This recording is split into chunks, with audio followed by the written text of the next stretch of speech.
aquaculture. Seafood exports are valued at 60,000 crore rupees.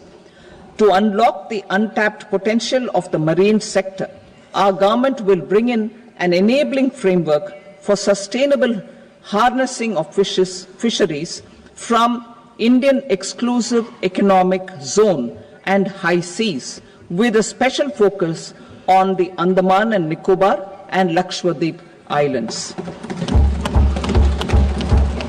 For the benefit of lakhs of cotton growing farmers, I am pleased to announce a mission for cotton productivity. This 5-year mission will facilitate significant improvements in productivity and sustainability of cotton farming and promote extra long staple cotton varieties. The best of science and technology support will be provided to farmers. Aligned with our integrated 5F vision for the textile sector, this will help in increasing incomes of the farmers and ensure a steady supply of quality cotton for rejuvenating India's traditional textile sector. Kisan credit cards facilitate short-term loans for 7.7 crore farmers, fishermen, and dairy farmers. The loan limit under modified interest subvention scheme will be enhanced from 3 lakh rupees to 5 lakh rupees for loans taken through the KCC. For Atmanirbharta in urea production, our government had reopened 3 dormant urea plants in the eastern region. To further augment urea supply, a plant with annual capacity of 12.7 lakh metric tons will be set up at Namrup in Assam.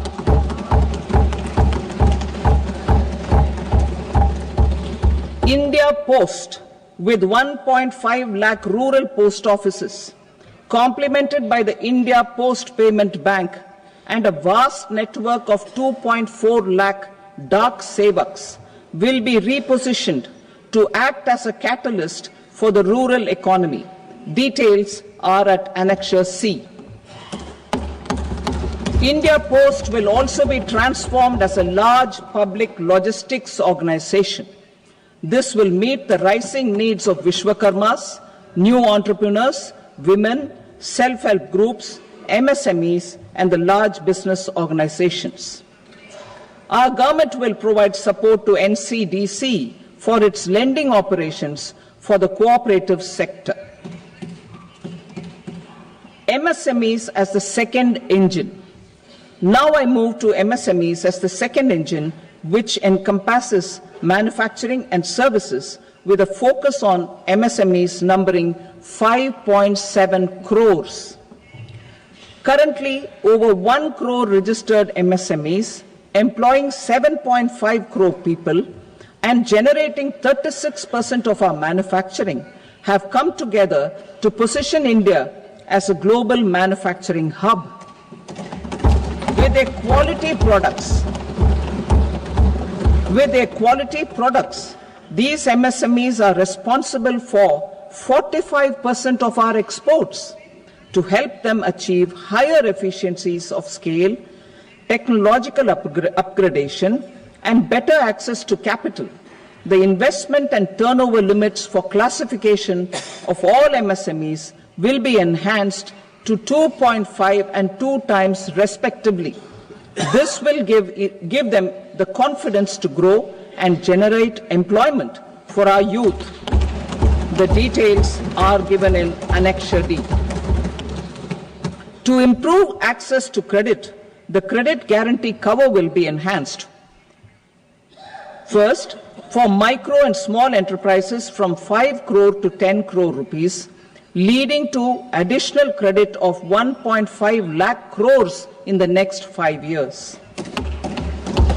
Second, for startups from 10 crore rupees to 20 crore rupees, with the guarantee fee being moderated to 1% for loans in 27 focus sectors which are important for Atmanirbhar Bharat. And for well-run exporter MSMEs, for term loans up to 20 crore rupees.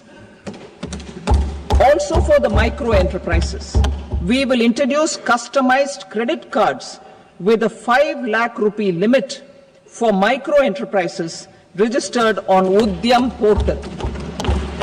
In the first year, 10 lakh such cards will be issued. Fund of funds for startups.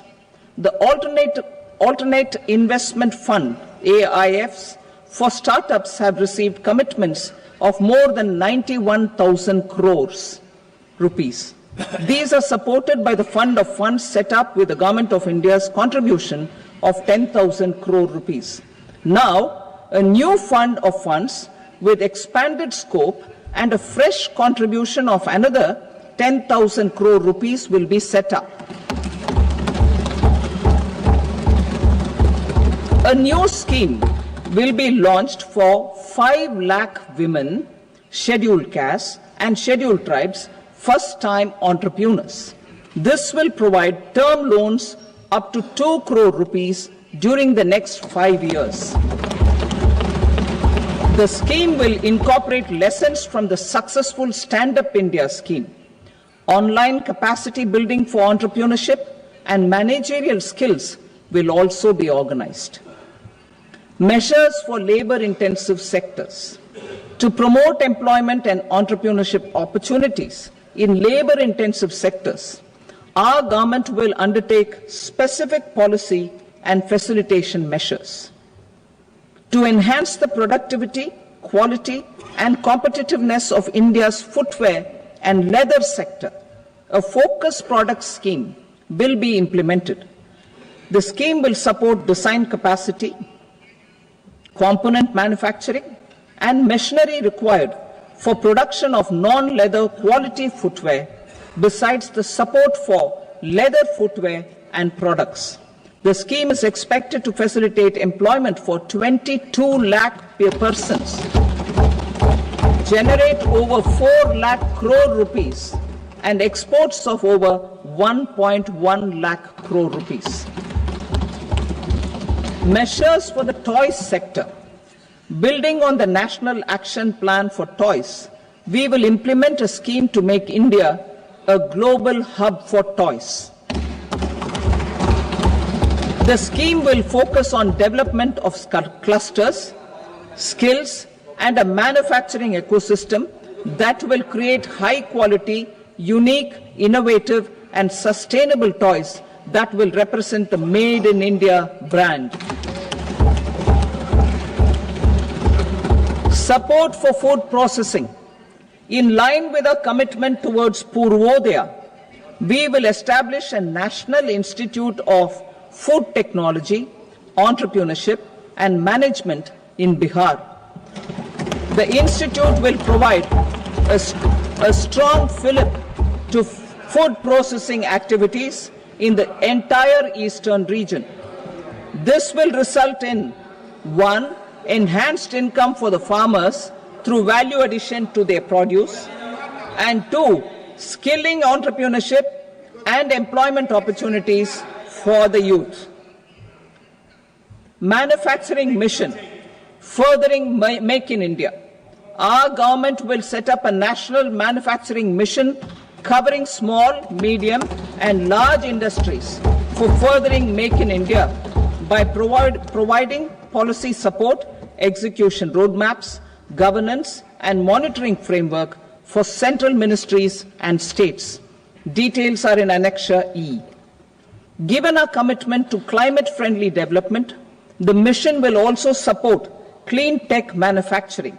This will aim to improve domestic value addition and build our ecosystem for solar PV cells, EV batteries, motors and controllers, electrolyzers, wind turbines, very high voltage transmission equipment and grid scale batteries. Investment as the third engine. Now I move to investment as the third engine, which encompasses investing in people, investing in the economy and investing in innovation. Investing in people. Saksham Anganwadi and Poshan 2.0. Saksham Anganwadi and Poshan 2.0 program provides nutritional support to more than 8 crore children, 1 crore pregnant women and lactating mothers all over the country, and about 20 lakh adolescent girls in aspirational districts and the Northeast region. The cost norms for these nutritional support will be enhanced appropriately. Atal Tinkering Labs. 50,000 Atal Tinkering Labs will be set up in government schools in the next 5 years to cultivate the spirit of curiosity and innovation and foster a scientific temper among young minds. Broadband connectivity to government secondary schools and PHCs. Broadband connectivity will be provided to all government secondary schools and primary health centers in rural areas under the BharatNet project. Bharatiya Bhasha Pustak Scheme. We propose to implement a Bharatiya Bhasha Pustak scheme to provide digital form Indian language books for schools and for higher education. This aims to help students understand their subjects better and in their language. National Centers of Excellence for Skilling.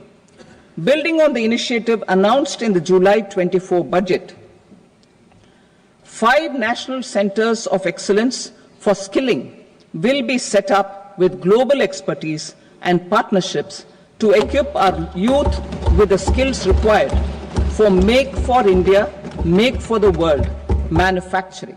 The partnership will cover curriculum design, training of trainers, and a skills certification framework and periodic reviews.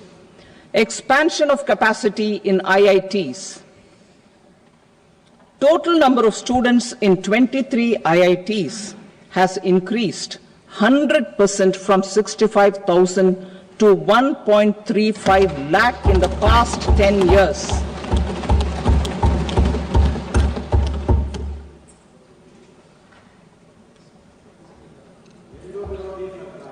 Additional infrastructure will be created in the 5 IITs started after 2014 to facilitate education for 6,500 more students. Hostel and other infrastructure capacity at IIT Patna will also be expanded.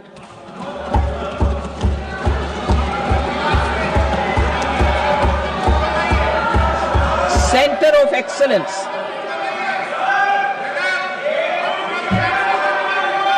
Center of Excellence in AI for Education. I had announced 3 centers of excellence in artificial intelligence for agriculture, health, and sustainable cities in 2023. Now a center of excellence in artificial intelligence for education will be set up with a total outlay of 500 crores. Expansion of medical education. Our government has added almost 1.1 lakh undergraduate and postgraduate medical education seats in 10 years, an increase of 130%. In the next year, 10,000 additional seats will be added in medical colleges and hospitals towards the goal of adding 75,000 seats in the next 5 years. Daycare cancer centers in all district hospitals. Our government will facilitate setting up of daycare cancer centers in all district hospitals in the next 3 years. 200 centers will be established in 25-26 itself. Strengthening urban livelihoods. Our government has been giving priority to assisting urban poor and vulnerable groups. A scheme for socio-economic upliftment of urban workers will be implemented to help them improve their incomes, have sustainable livelihoods, and a better quality of life. PM Swanidhi scheme has benefited more than 68 lakh street vendors, giving them respite from high-interest informal sector loans. Building on this success, the scheme will be revamped with enhanced loans from banks, UPI-linked credit cards with 30,000 rupees limit, and capacity building support. Social Security Scheme for welfare of online platform workers. Gig workers of online platforms provide great dynamism to the new age services economy. Recognizing their contribution, our government will arrange for their identity cards and registration on the e-Shram portal. They will be provided health care under PM Jan Arogya Yojana. This measure is likely to assist nearly 1 crore gig workers.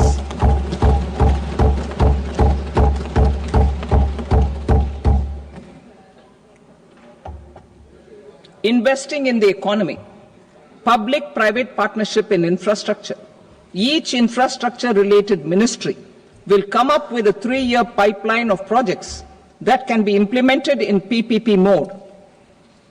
States will also be encouraged to do so and can seek support from the India Infrastructure Project Development Fund, which is a scheme to prepare PPP proposals. Support to states for infrastructure. An outlay of 1.5 lakh crore is proposed for the 50-year interest-free loans to states for capital expenditure and incentives for reforms.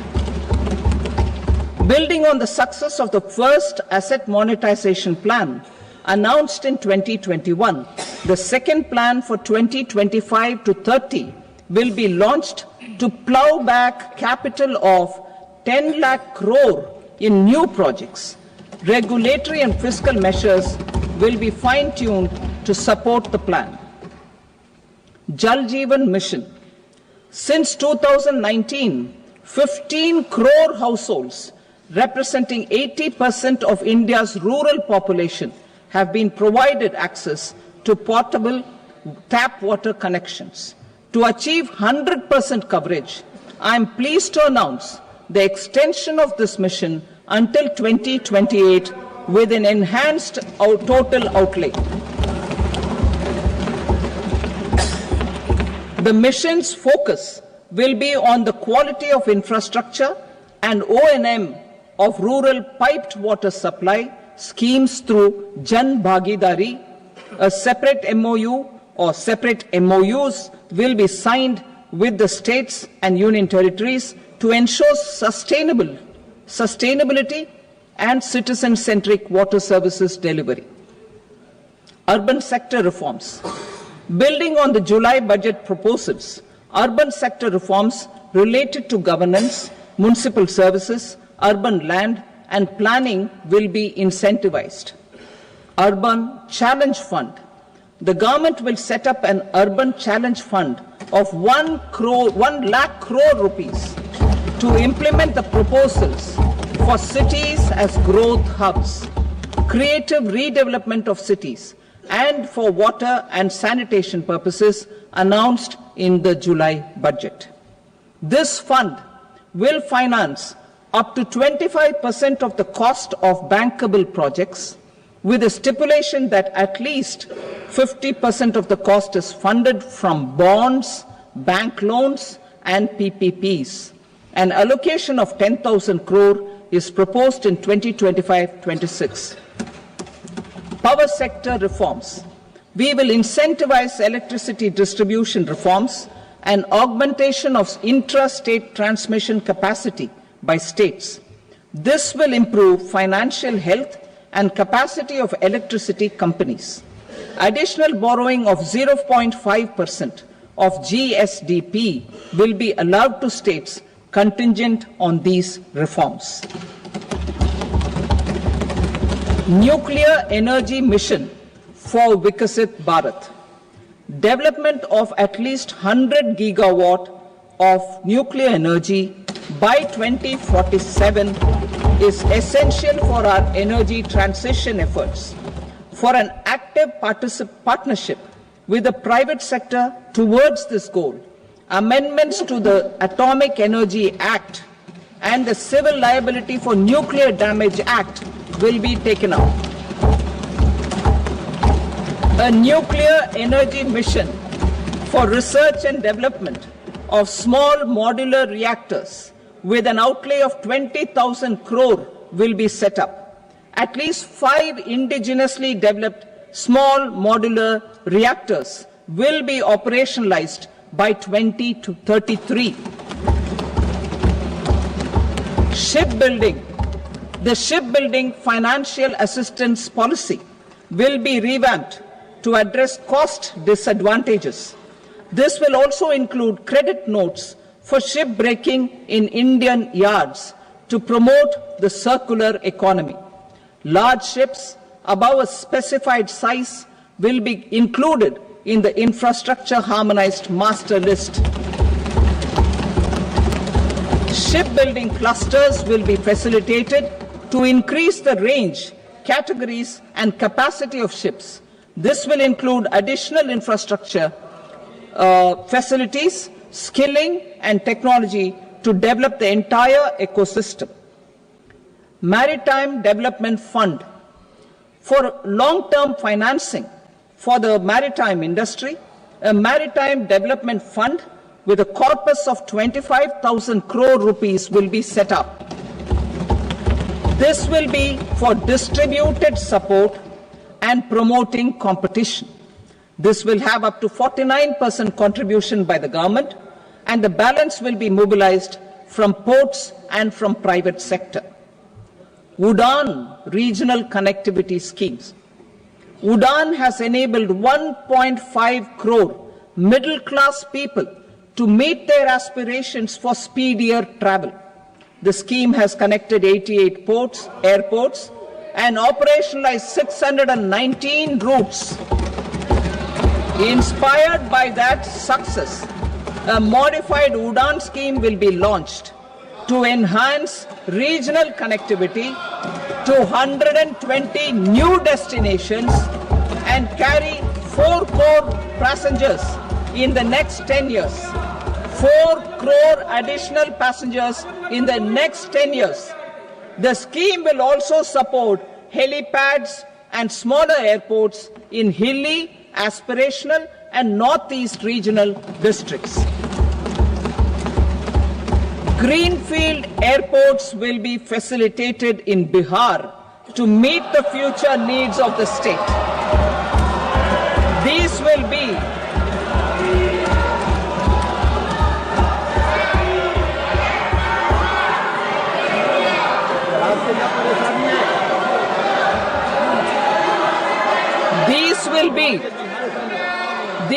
be in addition to the expansion of the capacity of Patna Airport and a brownfield airport in Beta. Western Kosi Canal project in Mithilanchal. Financial support will be provided for the Western Kosi Canal ERM project, benefiting a large number of farmers, cultivating over 50,000 hectares of land in the Mithilanchal region of Bihar. Mining sector reforms. Mining sector reforms, including those for minor minerals, will be encouraged through sharing of best practices and institutions of a state mining index. A policy for recovery of critical minerals from tailings will be brought out. Under the special window for affordable and mid-income housing, SWAMI, 50,000 dwelling units in stressed housing projects have been completed and keys handed over to home buyers.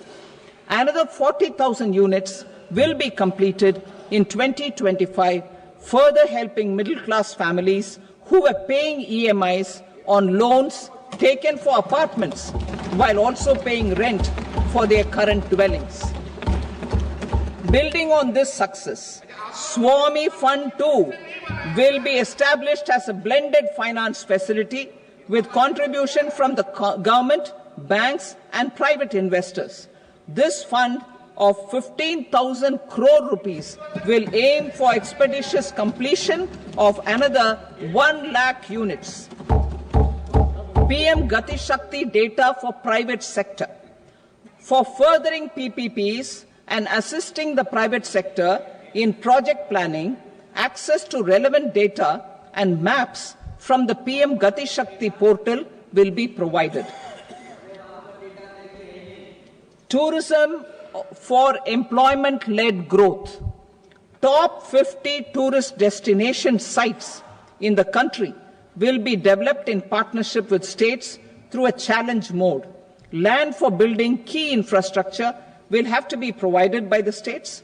Hotels in these destinations will be included in the infrastructure harmonized list. The following measures will be taken for facilitating employment-led growth. Organizing intensive skill development programs for our youth, including in institutes of hospitality management. Providing mudra loans for homestays. Improving ease of travel and connectivity to tourist destinations.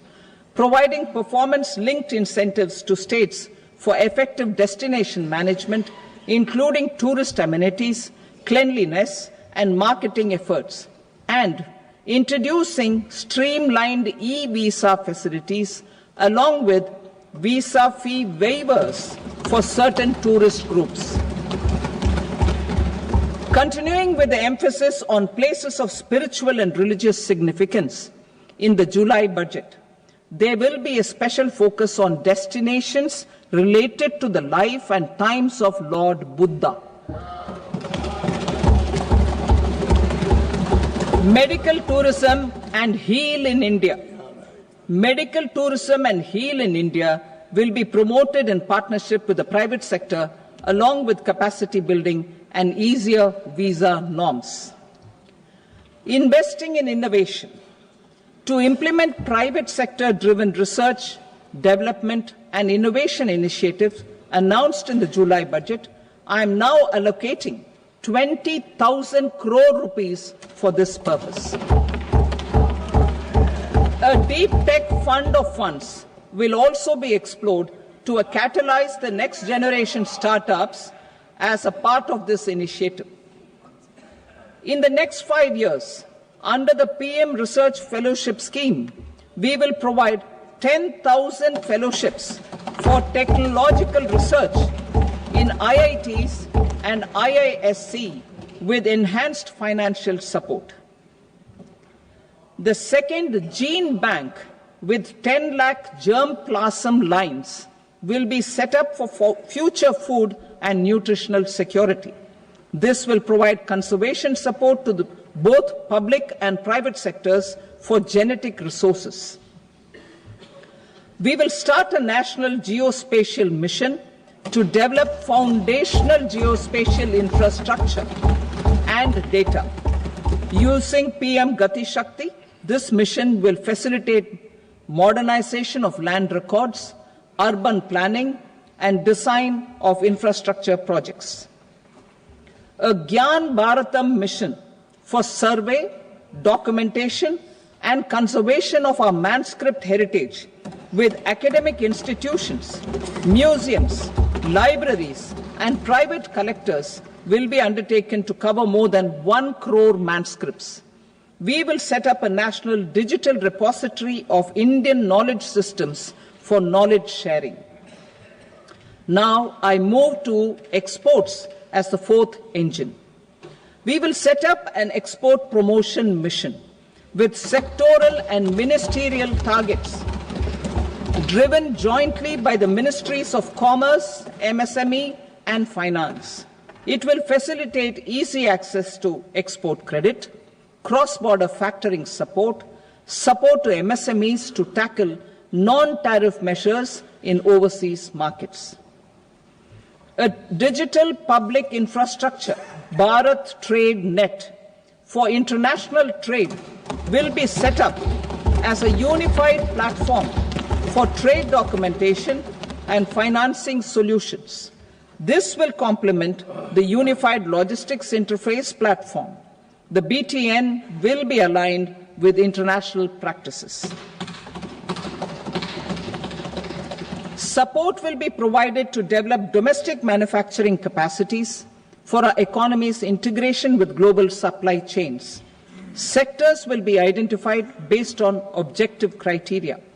Facilitation groups with participation of senior officers and industry representatives will be formed for select products and supply chains. Through this, there are huge opportunities related to Industry 4.0, which needs high skills and talent. Our youth have both. Our government will support the domestic electronic equipment industry to leverage this opportunity for the benefit of our youth. A national framework will be formulated as guidance to states for promoting global capability centers in emerging Tier 2 cities. This will suggest measures for enhancing availability of talent and infrastructure, building bylaw reforms, and mechanisms for collaboration with industry. Our government will facilitate upgradation of infrastructure and warehousing for air cargo, including high-value perishable horticultural produce. Cargo screening and customs protocol will be streamlined and made user-friendly. Reforms as the fuel. Over the past 10 years, our government has implemented several reforms for convenience of taxpayers, such as faceless assessment, 2, taxpayer charter, 3, faster returns, 4, almost 99% returns being on self-assessment, and 5, Vivad Se Vishwas scheme.